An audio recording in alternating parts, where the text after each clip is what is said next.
বিশ্বের মানচিত্রে মধ্যপ্রাচ্য শুধু একটি অঞ্চল নয়, এটি যেন বিশ্বের বুকে এক বিশাল জ্বালানি কেন্দ্র।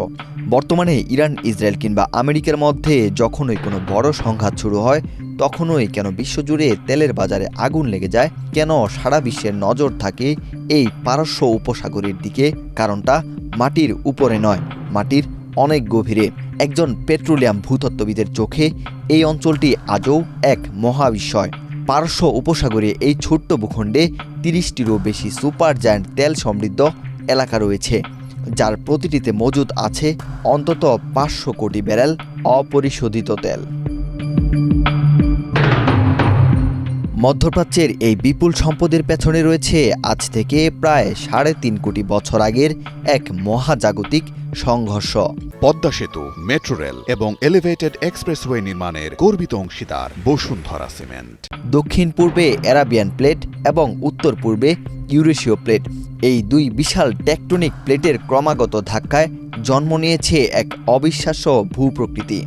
এই সংঘর্ষের ফলেই তৈরি হয়েছে ওমান উপসাগর থেকে তুরস্ক সীমান্ত পর্যন্ত বিস্তৃত ১৮০০ কিলোমিটার দীর্ঘ জাগ্রস পর্বতমালা। এই ভূতাত্ত্বিক চাপে মাটির গভীরে তৈরি হয়েছে বিশাল বিশাল গম্বুজ আকৃতির কাঠামো, যা শত শত বর্গ কিলোমিটার এলাকা জুড়ে বিস্তৃত। এই অববাহিকায় মূলত তেল ও গ্যাস তৈরির আদর্শ আঁতুড়ঘর।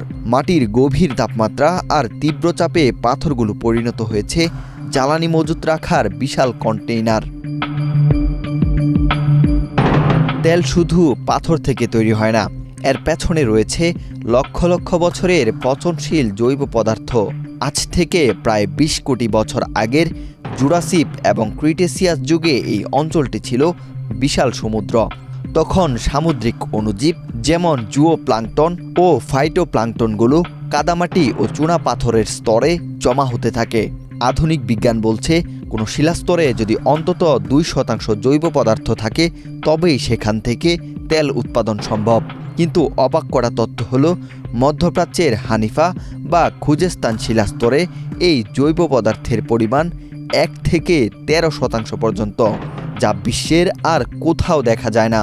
এই পুরু এবং সমৃদ্ধ শিলাস্তরই মধ্যপ্রাচ্যের এই বিশাল রিজার্ভের মূল উৎস। পারস্য উপসাগরের তলদেশের গঠন অনেকটা সসেজ এর মতো লম্বাটে।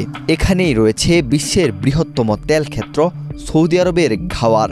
ভূতাত্ত্বিকদের মতে এই একটি খনি থেকে অন্তত ৭,০০০ কোটি ব্যারেল অপরিশোধিত তেল পাওয়ার সম্ভাবনা রয়েছে।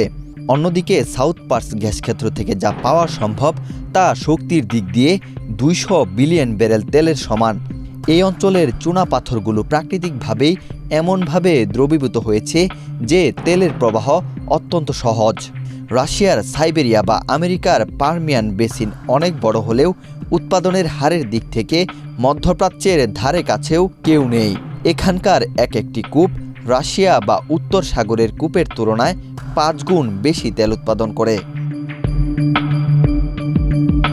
পৃথিবীর মাত্র ৩% ভূভাগের নিচে বিশ্বের প্রায় অর্ধেক তেল এবং ৪০% গ্যাস মজুদ। এটি শুনতে অলৌকিক মনে হলেও ভূতাত্ত্বিকভাবে এটাই বাস্তব। যুক্তরাষ্ট্রের ভূতাত্ত্বিক জরিপ সংস্থা বলছে, ১ শতাব্দীর বেশি সময় ধরে তেল তোলার পরেও এই অঞ্চলে আরও অন্তত ৮৬ বিলিয়ন ব্যারেল তেলের ভাণ্ডার আবিষ্কৃত হওয়ার অপেক্ষায় রয়েছে। আধুনিক হরাইজন্টাল ড্রিলিং প্রযুক্তির মাধ্যমে মধ্যপ্রাচ্যের উৎপাদন সক্ষমতা আরও বাড়ানোর চেষ্টা চলছে। তবে যুদ্ধ আর ভূরাজনীতি যাই হোক না কেন, পৃথিবীর জ্বালানির চাবিকাঠি যে আরও দীর্ঘ সময় এই মধ্যপ্রাচ্যের হাতেই থাকবে তা নিশ্চিত। এই অনন্য ভূতাত্ত্বিক কাঠামোই পারস্য উপসাগরীয় দেশগুলোকে করে তুলেছে বিশ্ব রাজনীতির অন্যতম শীর্ষ খেলোয়াড়।